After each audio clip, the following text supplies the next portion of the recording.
সময়টা 1840। বিখ্যাত Scottish অভিযাত্রী David Livingstone আফ্রিকার পথে পথে ঘুরছেন। বাহ্যত তিনি একজন রোমাঞ্চপ্রিয় অভিযাত্রী, আর 10টা অভিযাত্রীর মতোই, কিন্তু আদতে তার মিশন ছিল আফ্রিকা মহাদেশের একটি মানচিত্র তৈরি করা।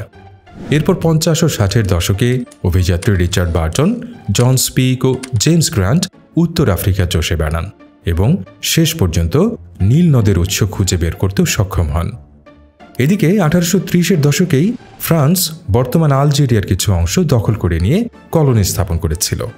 এরও আগের শতাব্দীতে অর্থাৎ 1795 সালে ব্রিটেন দখল করে নিয়েছিল কেপ কলোনি, যা বর্তমান দক্ষিণ আফ্রিকার একটি শহর। কলোনিতে ব্রিটেনের নিয়ন্ত্রণ পাকাপোক্ত হয় 1814 সালে।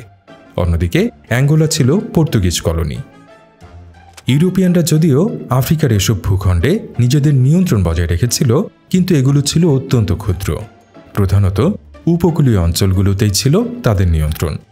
আফ্রিকান বিস্তৃত ভূমির ভেতর ইউরোপিয়ানরা প্রবেশ করতে পারছিল না, কারণ অঞ্চলটি ছিল তাদের অজ্ঞাত, পথঘাট চেনা নেই। আর তাদের হয়ে পথঘাট চিনিয়ে দেয়ার এবং আফ্রিকার বিস্তৃত মানচিত্র অঙ্কনের দায়িত্বটা পালন করে দেন পূর্বে উল্লেখিত ইতিহাসের এসব মহান অভিযাত্রীরাই। ফলে একদিকে আফ্রিকার মানচিত্র চলে আসে ইউরোপীয়দের হাতে, অপরদিকে সমসাময়িক আরও কিছু ঘটনা 1880-র দশকে আফ্রিকার ভাগ্য পরিবর্তন করে দেয়। পরবর্তী প্রায় 80-90 বছরের জন্য তাদের ভাগ্যে নেমে আসে ঔপনিবেশিক শাসন, যুদ্ধ, প্রতারণা আর মৃত্যু। আফ্রিকা দখলের জন্য ইউরোপীয়দের মাঝে তৈরি হয় উন্মাদনা, ইতিহাসে যা স্ক্র্যাম্বল ফর আফ্রিকা বা আফ্রিকা দখলের প্রতিযোগিতা হিসেবে খ্যাত।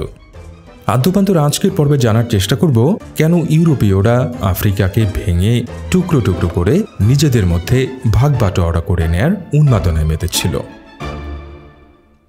আফ্রিকা দখলের প্রতিযোগিতার পেছনে বেশ কিছু কারণ ছিল। তার মধ্যে প্রথমটা আমরা ইতোমধ্যেই উল্লেখ করেছি, পর্যটন শিল্পের উত্থান, যার মাধ্যমে ইউরোপীয়দের হাতে আফ্রিকার মানচিত্র চলে আসে। দ্বিতীয়ত, সে সময় ইউরোপের শিল্পায়ন পূর্ণ যৌবনা। শিল্পায়নকে সচল রাখতে তাদের বিপুল পরিমাণ কাঁচামালের দরকার ছিল। ওদিকে আফ্রিকা ছিল তামা, তুলা, রাবার, চা ও টিনের সমৃদ্ধ খনিতে ভরপুর। ফলে কাঁচামালের সন্ধানে থাকা ইউরোপীয়দের জন্য আফ্রিকা লোভনীয় গন্তব্যে পরিণত হয়। তৃতীয় কার্যকারণ ছিল যোগাযোগ ব্যবস্থার উন্নতি। ততদিনে স্টিম ইঞ্জিনের জাহাজ আর রেল আবিষ্কৃত হয়ে যায়। এতদিন যে আফ্রিকা ছিল দুর্গম, দুর্ভেদ্য, আধুনিক যানবাহনের কল্যাণে ততদিনে তা গম্য ও ভেদ্য হয়ে যায়। এছাড়াও আফ্রিকায় ইউরোপিয়ানদের দুটি প্রাকৃতিক শত্রু ছিল, একটি হলো ম্যালেরিয়া, অপরটি ইয়েলো ফিভার বা হলদে জ্বর। আফ্রিকার ক্রান্তীয় অঞ্চলের এসব রোগশোক মেরু অঞ্চলের ইউরোপিয়ানদের গায়ে সইত না, কিন্তু ইতিহাসের এই সময়টাতে গিয়ে চিকিৎসা ব্যবস্থাতেও প্রভূত উন্নয়ন ঘটে। আবিষ্কৃত হয় কুইনাইন, যা ইউরোপীয়দের ম্যালেরিয়া আর হলদে জ্বরের প্রতিকার হিসেবে আবির্ভূত হয়। সর্বশেষ ধাক্কাটা আসে ইউরোপের অর্থনৈতিক খাত থেকে। 1873 থেকে 1896 পর্যন্ত ইউরোপ দীর্ঘমেয়াদী অর্থনৈতিক মন্দায় আক্রান্ত হয়েছিল। ফলে শিল্প কারখানায় প্রস্তুতকৃত বিপুল পরিমাণ পণ্য ভোগ করার সামর্থ্য ইউরোপীয় বাজারগুলোর ছিল না। ফলে প্রয়োজনীয়তা দেখা দেয় নতুন বাজারের। তাদের চোখে পড়ে আফ্রিকার বিশাল, বিস্তৃত, সমৃদ্ধ জনপদের উপর।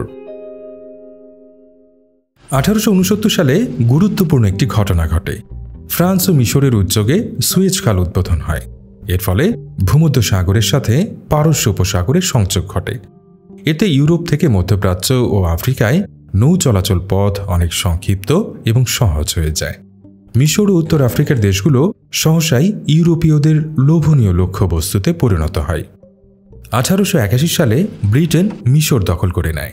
একই বছর ফ্রান্স দখল করে নেয় তিউনিসিয়া। উভয় দেশ আফ্রিকার এক প্রান্ত থেকে অপর প্রান্ত পর্যন্ত পুরোটা নিজেদের কলোনি বানাতে ব্যগ্র ছিল, আর তাদের সংঘাতে উত্তাল হয়ে ওঠে আফ্রিকা। বেলজিয়াম ছিল ইউরোপের অপরাপর রাজ্যগুলোর তুলনায় বেশ ছোট। এর তৎকালীন রাজা দ্বিতীয় লিওপোল্ডের মনেও সে সময় সাম্রাজ্য বিস্তারের আকাঙ্ক্ষা মাথাচাড়া দিয়ে ওঠে। সম্রাট বিখ্যাত অভিযাত্রী হেনরি মর্টন স্ট্যানলিকে গোপনে কঙ্গো নদীর অববাহিকা অঞ্চলে পাঠান। সম্রাটের নির্দেশে 1879 থেকে 84 পর্যন্ত আফ্রিকার ওই অঞ্চলের গোত্রপ্রধানদের কাছ থেকে প্রচুর জমি কেনা হয়। 1882 সালে সম্রাটের ক্রয়কৃত জমির পরিমাণ ছিল 2,30,000 বর্গ কিলোমিটার। বেলজিয়াম রাষ্ট্রের পরিবর্তে এটি সম্রাট দ্বিতীয় লিওপোল্ডের ব্যক্তিগত সম্পত্তি হিসেবে বিবেচিত হতে শুরু করে। এখানে প্রতিষ্ঠা করা হয় দ্য ফ্রি কঙ্গো স্টেট। ওদিকে ইউরোপে আরেকটি ঘটনা ঘটে যায়। 1870 সালে বর্তমান জার্মানি দেশটি প্রতিষ্ঠিত হয়। পূর্বে জার্মান জাতিগোষ্ঠীর লোকজন প্রুশিয়া সহ একাধিক রাষ্ট্রে ছড়ানো ছিটানো ছিল। অটো ভন বিসমার্ক তা একত্র করেন। তো সদ্য প্রতিষ্ঠিত জার্মানির জন্য ইউরোপে দখল করার মতো কোনো অংশ বাকি ছিল না, তাই এদেশটিও দৃষ্টি দেয় আফ্রিকার দিকে। কিন্তু সেখানেও জার্মানি ছিল লেট কামার বা পরে আসা। তারপরেও 1884 সাল নাগাদ টোগোল্যান্ড এবং ক্যামেরুন সহ অনেক অঞ্চল জার্মানির দখলে চলে যায়। ফলে আফ্রিকা দখলকে কেন্দ্র করে ইউরোপিয়ান সাম্রাজ্যবাদীদের মাঝে শুরু হয় স্বার্থের সংঘাত। ফলে শান্তিপূর্ণভাবে আফ্রিকা দখল ও শাসন করার উদ্দেশ্যে বার্লিনে এক সম্মেলন আহ্বান করা হয়। 1884 থেকে 85 সালে অনুষ্ঠিত বার্লিন কনফারেন্সে ইউরোপিয়ান সাম্রাজ্যগুলো আফ্রিকা কিভাবে দখল করবে, কোন নীতি মেনে চলবে তা নির্ধারিত হয়। সিদ্ধান্ত হয় কঙ্গো নদী নৌ চলাচলের ক্ষেত্রে সবার জন্য উন্মুক্ত থাকবে এবং ফ্রি কঙ্গো স্টেটে বেলজিয়ামের অধিকার স্বীকার করে নেওয়া হয়। 1889 সালে ব্রিটিশ ব্যবসায়ী ও দখলদার Cecil Rhodes British South Africa company গঠন করেন। উদ্দেশ্য ছিল আফ্রিকার দক্ষিণাঞ্চলে বাণিজ্যের নামে ব্রিটিশ সাম্রাজ্যের কর্তৃত্ব প্রতিষ্ঠা করা, ঠিক যেমন ইস্ট ইন্ডিয়া কোম্পানির নামে ভারত দখল করা হয়েছিল। পরের বছর স্থানীয়দের সাথে প্রতারণামূলক চুক্তি ও আরও অন্যান্য উপায়ে আফ্রিকার বিশাল অংশে ব্রিটিশ কর্তৃত্ব প্রতিষ্ঠা করেন সিসিল রোডস। বর্তমান জাম্বিয়া এবং জিম্বাবুয়ে অঞ্চলটির নামকরণই করা হয়েছিল তার নামে। সে সময় দেশ দুটির নামকরণ করা হয়েছিল উত্তর রোডেশিয়া এবং দক্ষিণ রোডেশিয়া।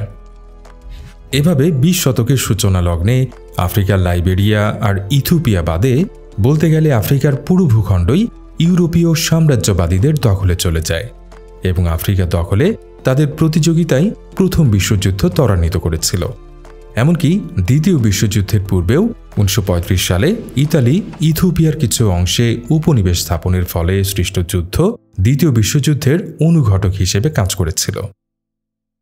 1945 সালে দ্বিতীয় বিশ্বযুদ্ধ সমাপ্তির পর ইউরোপিয়ান দেশগুলো দুর্বল হয়ে যায়, যার প্রভাব পড়ে বিশ্বব্যাপী বিস্তৃত উপনিবেশগুলোতেও।